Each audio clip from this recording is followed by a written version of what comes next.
Hello, greetings, and welcome back to Dividend Blasters. This is our 15th video for this channel.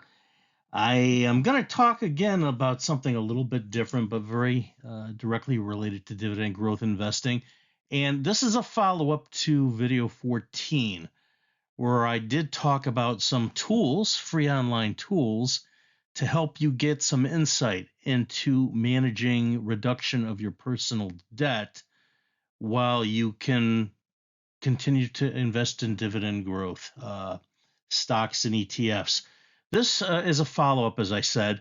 What I'm doing here is I'm going to share with you just basically a simple model that I built in Excel, and it's meant to provide a framework to you to understand the best way to reduce your debt, the levels that you want to reduce, and the rate you want to reduce, while continuing or maybe delaying investing. That's totally up to you. That really depends on your situation, your income, your appetite for investment and debt reduction. But I'm going to show you this tool. And again, it's a simple tool. There are probably better ones out there, but I made it. It's it was free to me to do. Just took a couple hours quickly to put it together. And it's meant to give you some ideas. If you wanted to create something like that, you could do it. I want to show you basically the component pieces that you would use to pull something like this together. Before I move on, quick disclaimer, I'm not a financial advisor. The purpose of this video is for information and education. It reflects my own opinions and my own approaches, okay? But my approaches are meant to provide hopefully some insight so that you can make a good decision. But do your own research. Consult a financial advisor prior to making any financial decisions, all right? And before I move on and pivot to the tool, I would kindly ask you, if you like the video, if you like our videos, this is our 15th video. I've gotten some nice feedback from folks. I would ask, please give us a like and subscribe to our channel. It's a great help to the channel. And if you have a friend or a family member that you think would benefit from this, share it with them. All right. I'm going to go ahead and I'm going to pivot to the tool.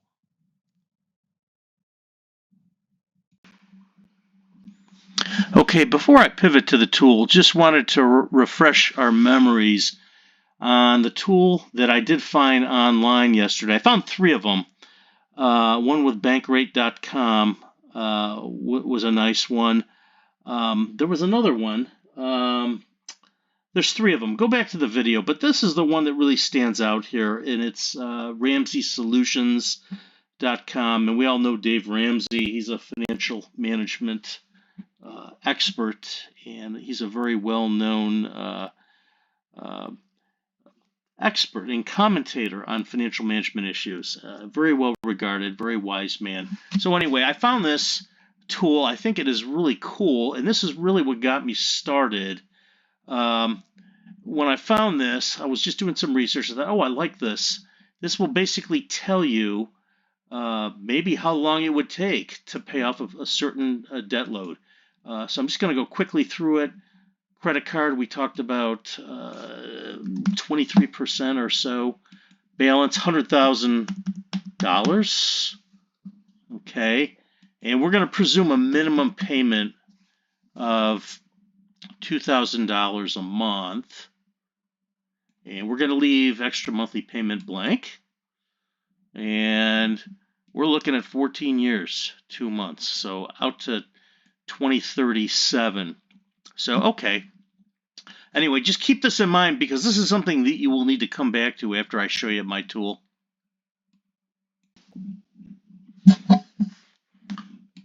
Okay, folks, so pivoting to the tool, I developed a model in Microsoft Excel. I try to keep it very simple. I am an advocate of keeping things really simple, and I think they're more useful that way. So you're not going to find a lot of bells and whistles on this.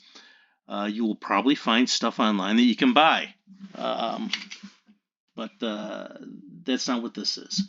Really, the intent here is to demonstrate a framework for how to apply a model in doing debt reduction while also looking at your continued dividend growth investing attempts, maybe at a lesser level, or maybe even delaying it. So what I have here, I have 5 scenarios in an attempt to go ahead and reduce that $100,000 debt that is charging you 23% annual rate. I made some assumptions. You'd have to change them for your own situation. I'm assuming monthly annual income, let's say $8,000 a month net that's coming in, or $96,000 a year. That's really 100% of the base here. That's the baseline. Everything else is measured against that. This is a summary table that I'm showing you here. I'm going to do a deep dive in a couple of the scenarios later. Then you have your monthly expenses, which are highlighted in red. Income's in green. Expenses are in red. These are your monthly things like your mortgage and your rent and your utilities and groceries and gas. And I'm estimating almost 45%, so maybe $3,550. And then I have a couple line items for the debt reduction. So recall that I'm actually looking at scenario 1. This is really the starting point where we talked about paying the minimum. So if you have, let's say you have $100,000 credit card debt, charging it around 23%, you may be required to pay $2,000 a month. Or this may be across a number of credit cards. So scenario 1 is basically just pay the minimum, don't pay anything above and beyond the minimum, and put the rest in an investment. So right now, you would be putting in about $2,000 or 25% towards debt reduction, and you'd have almost 31% for investing in your dividend growth investments. What I'm going to show you is that this model will project, and this agrees closely with the Ramsey Solutions model, that your projected payoff date would be August 2037. So that'll be 173 months, about 14.4 years. Now, you know what? I'm not showing you, what's the cost benefit of the trade-off between, how much you pay in debt reduction versus your dividend growth investments, and what's the marginal rate of substitution, the marginal utility, and these are all economics concepts. I'm not doing that. I'm basically just showing you that you can continue to invest while paying different levels of your debt off. I will tell you, though, the more you put that off, the longer your duration is, the more interest you're going to be paying on the debt. So wanted to bring that to your attention. And just quick scenarios, summary analysis.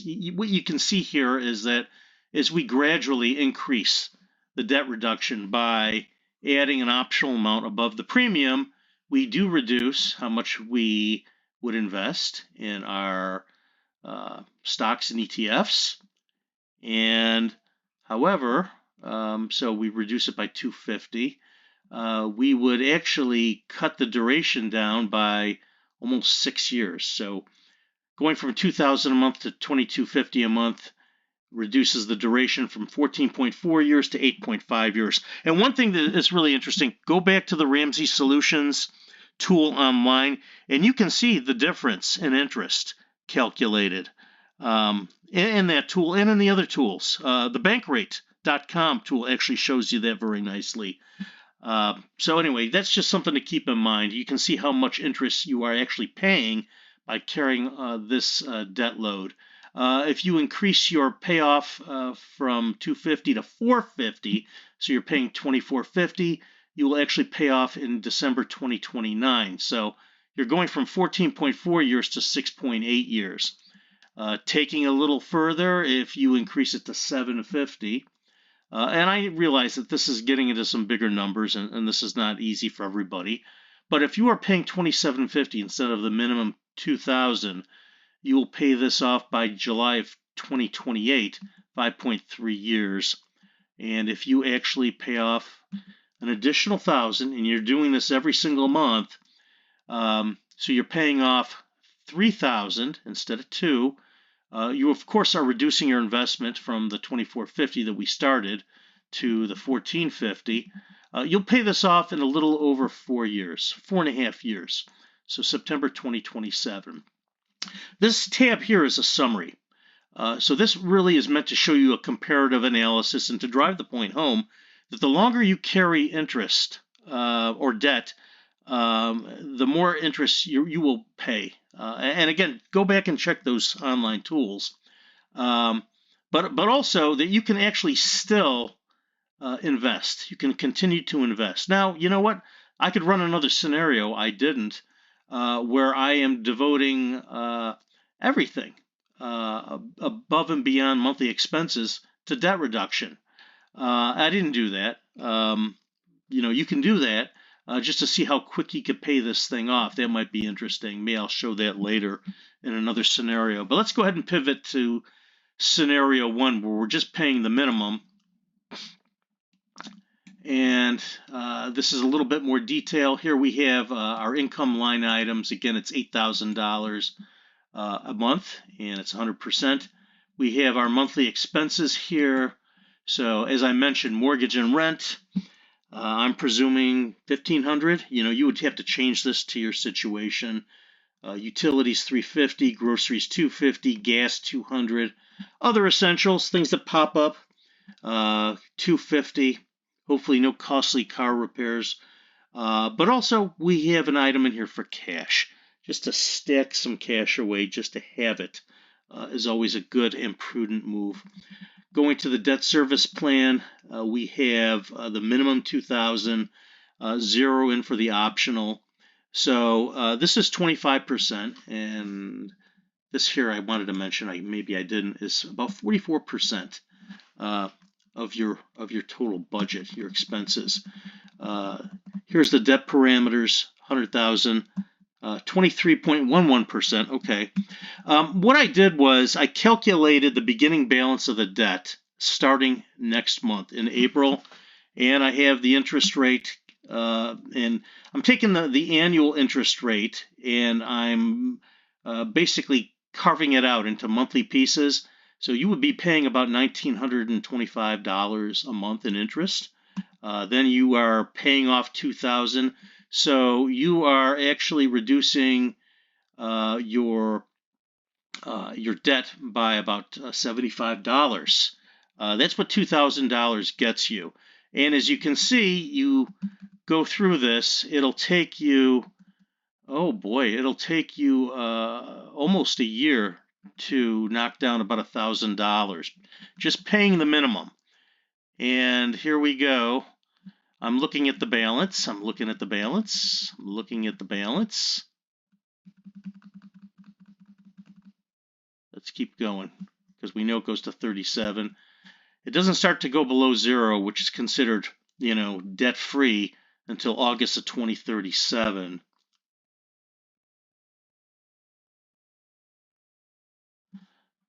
All right. Then we have a section on dividend growth investments. So you can put some line items in here on your favorite ETFs or your dividend growth stocks. I got a handful of them. I put it in SCHD.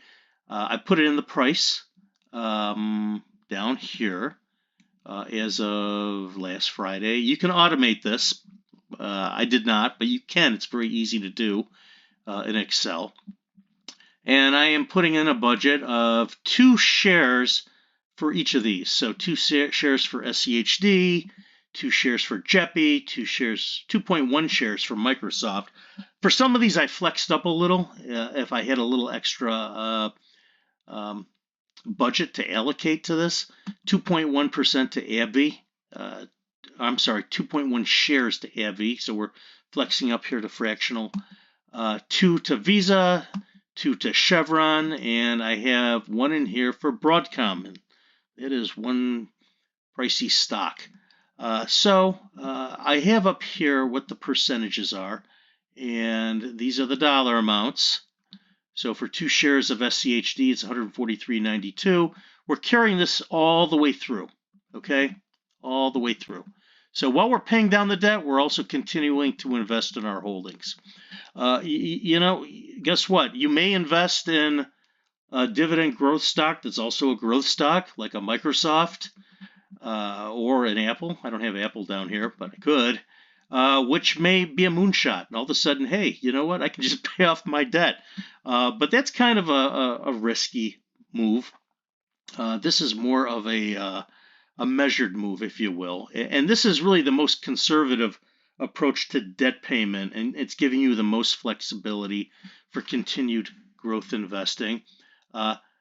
Same thing with this scenario here, although we are actually paying off more debt and we're investing less. So here, instead of paying $2,000, we're paying $2,250, and you can see all the way through. All right, we're paying $2,250 every single month. So we're paying the minimum and we're going above and beyond. And you can see that the debt is coming down quicker. You're actually getting down $1,000 in 3 months, where before it took almost a year in the last scenario.